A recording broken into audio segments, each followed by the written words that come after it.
I want to know more about how you do the job that you're doing now. Like what kind of tools that you use and what kind of tasks you're doing now. Could you explain more about that, please? Yeah, sure. So every company, again, I've worked at Facebook, Apple, and Boeing. Each company does things differently. And so at Facebook, we use Workplace, which is Mhm. basically Facebook for work. And you can see in this graphic, you have a news feed like you do for regular Facebook, and you can subscribe to different groups, whether it's for your own personal team or it's side groups like community volunteering that you can see here, and you're able to have news feed based on like project updates or social events as well. And so it's really neat to be able to use this tool. And then for my role at Facebook, I've as a technical program manager. So again, I was hardware, and then at Facebook, I'm more in the software side. Mhm. And so software is a little bit different, where usually there's no hard deadlines, because like for example, at Apple, I'm shipping a product, I need to make it available worldwide. Whereas software, I'm pushing out code, I'm pushing out a new UI. And of course we have target deadlines, but it's not as strict. And so for the role here at Facebook, a heavy part of it is road mapping, which is prioritizing projects for that quarter or half. And so we basically have a project intake file from all of our partners, from all of the different teams that we work with. Mhm. And they basically say, hey, can we call on your team to help us make this new widget, or change this UI, the user interface on our platform, or can you fix this bug, whatever it may be. We have hundreds of different project requests from our partners. And then as the TPM, the technical program manager, I look at the priority of the task, the impact level, and the level of effort. And based on all of these different things and knowing my constraints and resources, I have to prioritize which projects to work on. Mm. And so I work with other technical program managers, but we figure out which projects are above the line. So which ones are going to be prioritized and worked on, and which ones are below the line, which ones we are not able to work on based on time constraints. And always, there's more project requests than people available. So unfortunately, there are always projects that cannot get done in that time zone. And so then next quarter, they might ask again.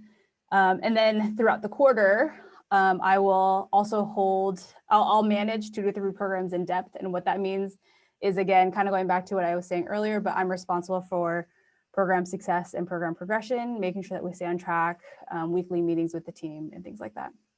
And then at Apple, a little bit more about what I was doing there was, and so the tools that we use also, so at Apple, we used only Apple Suite, which was a big learning curve for me. I had to learn how to use Apple Mail, Apple Calendar. I had to learn how to use Apple Suite of Keynote, Numbers, and Pages. So all those different tools. I was personally used to Microsoft Office. And so being able to learn these different tools was a learning curve, but I was, again, given all the tools that I needed to succeed. And then my specific role at Apple was, yeah, it's very different from a program manager perspective because it's hardware. At Facebook, I am looking at hundreds of different project requests, whereas at Apple, I'm owning one project or one program from start to finish.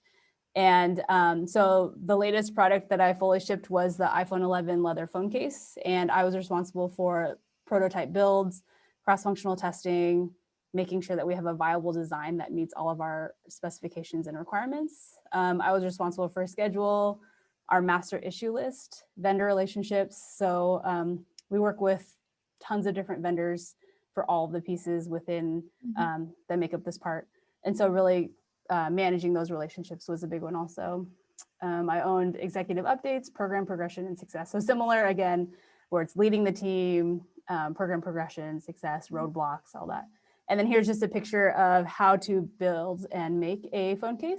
And then again, something just to high level to show is our master issue list that we always use is basically just a risk and mitigation plan. So these are the upcoming risks that we foresee, and here's how we're going to address them. And again, we're communicating it throughout the whole program to everyone, whoever will hear, because it's way better to hear about a potential risk early on versus like hearing about a fire the day of. And so I've learned that a lot too, of just, again, communication, trying to overly communicate like, hey, this is a potential impact. We don't know anything now. It's nothing now, but it could be. And then when it comes, it's like, yeah, remember I told you about that every day for the last month. Again, versus like this random out of nowhere, this new fire that came up. And so I was responsible for this, just really seeing, okay, what's the issue? Is it trending up? Is it trending down? What's the details of it? What are the next steps that we're going to do to try to reduce this risk or make it go away? Who is actually owning this and what's the checkpoint? And so something that I've learned also is every single task or deliverable that I either assign or someone else is doing, you really need to make sure that there's a point of contact. So who's actually doing it and then what's their checkpoint? You don't have to have a closeout date for when it will be accomplished and finished, but when's the next time this person will have an update? Is it in 2 days from now? Is it early next week? Even though the task may not complete for 2 more months, but when's the next time to make sure that, again, this program progression is still being tracked. And then lastly, at Boeing, again, the tools that I used here was Microsoft Office, and we used email a lot.